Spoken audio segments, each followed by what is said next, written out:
दोस्तों, वेलकम है आपका हमारे YouTube चैनल में। पेंशनर्स, फैमिली पेंशनर्स और कर्मचारियों के लिए मैं इसमें 3 बड़ी खबर लेकर आया हूं। जी हां दोस्तों, बजट पर मैं बात करने वाला हूं कि बजट सेशन 2024 में पेंशनर्स और कर्मचारियों के लिए क्या-क्या मिलने वाला है। क्या 18 मंथ्स के डीए और डीए एरियर्स का पैसा एक मुश्त मिलने वाला है, क्या एडिशनल पेंशन में बढ़ोतरी होने वाली है। इसके अलावा और भी एक मैं सक्सेस स्टोरी बताने वाला हूं। पेंशनर्स को खाते में 3 लाख रुपए तक आ सकते हैं। कैसे आएंगे पूरा डिटेल में जानेंगे। पूरे वीडियो को लास्ट तक देखिएगा, बने रहिए आप हमारे चैनल पर।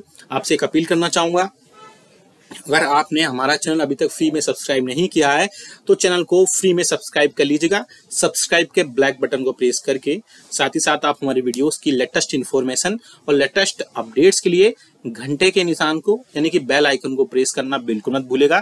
तभी आपके पास हमारी वीडियोस की लेटेस्ट इन्फॉर्मेशन आ पाएगी और आप हमारे वीडियोस को इसी तरीके से आगे भी वॉच कर पाएंगे। आपको जानकारी के लिए जल्दी से इन्फॉर्मेशन दे दें कि आप हमारे चैनल पर कर्मचारियों, पेंशनर्स और फैमिली पेंशनर्स के रिलेटेड, उनके वेलफेयर से रिलेटेड इन्फॉर्मेशन, अपडेट्स और सर्कुलर देखते हैं। अगर आपको भी कोई अपने पेंशनरी बेनिफिट से रिलेटेड कोई समस्या है, कोई डाउट है तो आप हमें कमेंट, या आपकी पेंशन टाइम पर नहीं आती है तो आप हमें कमेंट बॉक्स में जरूर कमेंट करिएगा। हम नेक्स्ट वीडियो में उसे कमेंट को लेंगे और आपकी प्रॉब्लम को सॉल्व करने की जल्दी से जल्दी कोशिश करेंगे।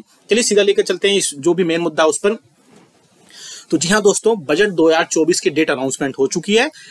जो ऑनरेबल फाइनेंस मिनिस्टर है वो 2024-25 का बजट 23 जुलाई को पेश करेंगे, यानी 23 जुलाई से स्टार्ट हो जाएगा। 22 जो आपका उसमें जो सेशन है, बजट सेशन है, और 22 अगस्त से लेकर के आप देख सकते हैं कि 12 अगस्त तक ये सेशन चलेगा। साथ ही साथ और भी कई सारी चीजें इसमें होंगी और 2024-25 का आम बजट पेश किया जाएगा। तो पहले तो इसमें सबसे बड़ी बात है कि आम जनता के लिए जो चीजें होंगी वो रखी जाएंगी। इसके साथ ही साथ कर्मचारियों, पेंशनर्स और फैमिली पेंशनर्स के लिए भी कई चीजें इसमें ऐड हो सकती हैं।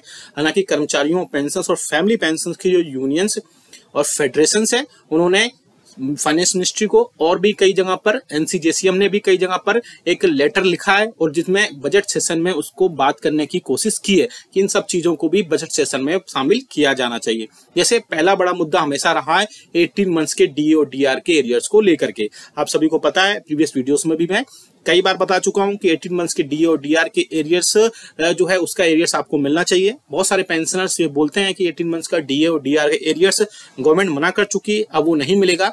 ये बात बिल्कुल सत्य है, ये बात बिल्कुल ट्रू है। लेकिन 18 मंथ्स का डीए और डीआर का एरियर्स आपका जो है आपका पैसा है और आपको मिलना ही चाहिए। इसलिए यूनियंस और फेडरेशन भी इसके लिए चाहती है कि बजट में इसके लिए अलग से एक राशि फिक्स होनी चाहिए। जो भी बजट हो इस 18 मंथ्स के डीए और डीआर का एरियर्स का, वो आपको मिलना चाहिए।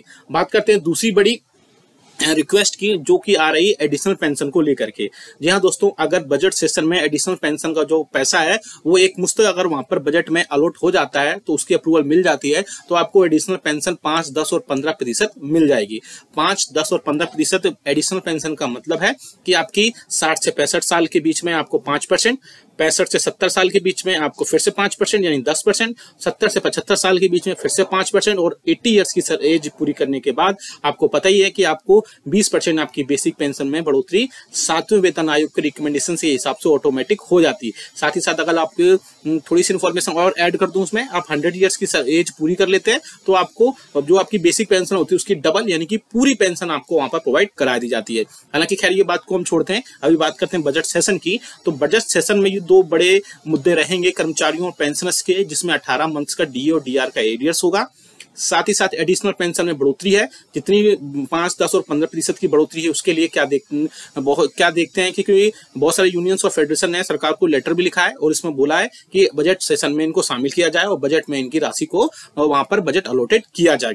अगर आप भी चाहते हैं कि बजट में इनकी राशि अलॉटेड हो और ये आपको 18 मंथ्स के डीए और डीआर का एरियर्स हो तो जो और एडिशनल पेंशन जो आपकी है 5, 10 और 15% वो आपको मिले, तो जितना हो सके इस वीडियो को लाइक करिए और जितना हो सके इस वीडियो को शेयर करिए, सबके पास ये वीडियो पहुंचाइए और जिससे आपको आपका 18 मंथ्स के डीए डीआर एरियर्स और एडिशनल पेंशन में वृद्धि हो सके, क्योंकि ये दोनों ही आपको मिलने चाहिए। और बाकी पेंशनर्स भी बहुत सारी चीजें इसमें बोलते हैं, उसमें भी उन सब चीजें ऐड होनी चाहिए। अब बात करते हैं एक ऐसे पेंशनर्स की जिन्होंने अपनी डिसेबिलिटी पेंशन से 5 साल बाद 3,53,000 रुपए ली। और बाद में उन्होंने क्या क्या उन्होंने स्टेप्स उठाए या कहाँ कहाँ उन्होंने कंप्लेंट्स की, इसमें हम उनकी सक्सेस स्टोरी जानेंगे। ऑफिशियल है ये, गवर्नमेंट की तरफ से ही सर जो है इसमें सारी चीजें अपडेट की गई हैं। तो मैं बता दूं, यहाँ पर एक पेंशनर्स थे, उन्होंने 31 दिसंबर 2019 को जो डिसेबल थे, डिसेबिलिटी पेंशन के लिए उन्होंने वहां पर इंक्लूड किया उस टाइम पर, रिटायरमेंट के टाइम पे। लेकिन उनके बहुत सारे रिप्रेजेंटेशन डालने के बाद भी उनकी जो डिसेबिलिटी पेंशन थी वो 2022 नवंबर तक भी स्टार्ट नहीं हो पाई। इसके बाद उन्होंने जो डिसेबिलिटी का एरियर्स था वो उसकी पेंशन के लिए जनवरी 2020 में से लेकर के अक्टूबर 2022 के बीच में, उसके बाद ये सारी चीजें होती रही और जो प्रोसेस थी वो टाइम लेती रही। लेकिन इसके बाद उन्होंने फिर से इसी के मीन टाइम में एक CPENGRAMS पोर्टल के बारे में उनको पता चला और वहां पर उन्होंने कंप्लेंट फील्ड की 22 सितंबर 2023 को, जिसका नंबर आप सामने भी देख सकते हैं। इसके बाद वो जो केस था, जो कंप्लेंट फील्ड की गई थी, उसको आगे कंसर्न ऑफिस को यानी कि PCDA को फॉरवर्ड वहां से कर दी गई।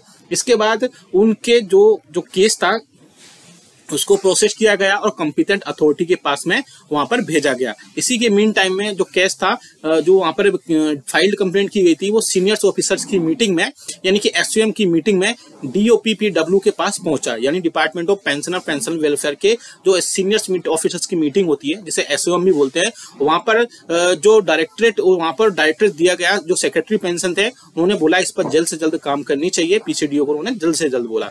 इसके बाद PCDA ने बिल्कुल इमीडिएट वहां पर उस केस को सैंक्शनड किया, उसका एरियर्स 3,53,000 रुपए उनके फाइनल जो उनके डिसेबिलिटी पेंशन के थे वो उनके खाते में आए 29 जनवरी 2024 को। ये पूरा केस था वो 30 जनवरी 2024 को फाइनली उनके अकाउंट को क्लोज कर दिया गया, जो कंप्लेंट उन्होंने फाइल की थी। और उनके अकाउंट में जितने भी एरियर्स बनते थे विद एरियर्स के साथ में उनके सारे पैसे उनको खाते में क्रेडिट किए गए। तो फिर मैं आपको बता दूं, अगर आप अवेयर हैं, अगर आप जागरूक हैं और आप कंप्लेंट वगैरह करना जानते हैं, आप सारी चीजें ऐड करना जानते हैं, तो आपको आपकी जो पेंशनरी बेनिफिट है, चाहे वो एरियर्स हो पेंशन का, डिसेबिलिटी एरियर्स हो, डिसेबिलिटी पेंशन हो, या आप किसी भी टाइप की कोई पेंशन बेनिफिट से रिलेटेड चीजें हो, वो आपको जरूर वहां पर मिलेंगी। अगर आप भी चाहते हैं कि कंप्लेंट कहाँ और कैसे करनी होती है, क्या उसका प्रोसीजर होता है, तो हम उस पर एक डिटेल्ड वीडियो बना देंगे। आप बस कमेंट बॉक्स में यस लिख दीजिएगा। अगर उसमें 50 कमेंट भी आ जाएंगे, यानी 50 कमेंट्स भी आ जाएंगे यस के, तो मैं नेक्स्ट वीडियो उसको लेकर के आ जाऊंगा और पूरा मैं कंप्लेंट स्टेप बाय स्टेप बताऊंगा कि आपको कैसे से उसमें रजिस्टर्ड करना है, कैसे साइन अप करना है, क्या क्या चीजें फिल करनी है और कैसे उस प्रोसेस को फॉलो करना है। साथ ही साथ उस प्रोसेस को फॉलो करने के बाद क्या क्या स्टेप्स को, जरूरी चीजों का ध्यान रखना है। तो ये बड़ी चीजें हैं जो आपको कंप्लेंट करने के बाद ध्यान रखनी होती है। और आपके रियल में आप उस पेंशन के हकदार हैं, तो आपको वो पेंशन और उसके जो एरियर्स होते हैं वो जल्द से जल्द वहां पर प्रोवाइड कराए जाते हैं। तो ऐसे में पेंशन के लिए बहुत बड़ी सहूलियत है कि CPENGRAMS पर कंप्लेंट कर सकते हैं पोर्टल पर, और वहां पर जाकर के जो कंप्लेंट है उसको ध्यान में रख करके सारी चीजों को ऐड कर सकते हैं। जैसे हम बात कर सकते हैं, फिर से जो बजट सेशन होने वाला है, बजट सेशन को लेकर के फिर से चर्चाएं गर्म है और चर्चाओं में ये सारी चीजें होने वाली हैं कि क्या फिर से 18 मंथ्स के DA और DR के एरियर्स आपको मिलने वाला है, क्या एडिशनल पेंशन 5, 10, 15% इन सबका जो बजट है वो सेपरेट डिसाइड होने वाला है। इस बार ये सब चीजें बजट अलॉट होने वाला है। आगे आके दिनों में बहुत ज्यादा चीजें इसमें क्लियर हो पाएंगी। ये वीडियो अच्छा लगा तो लाइक करिएगा, शेयर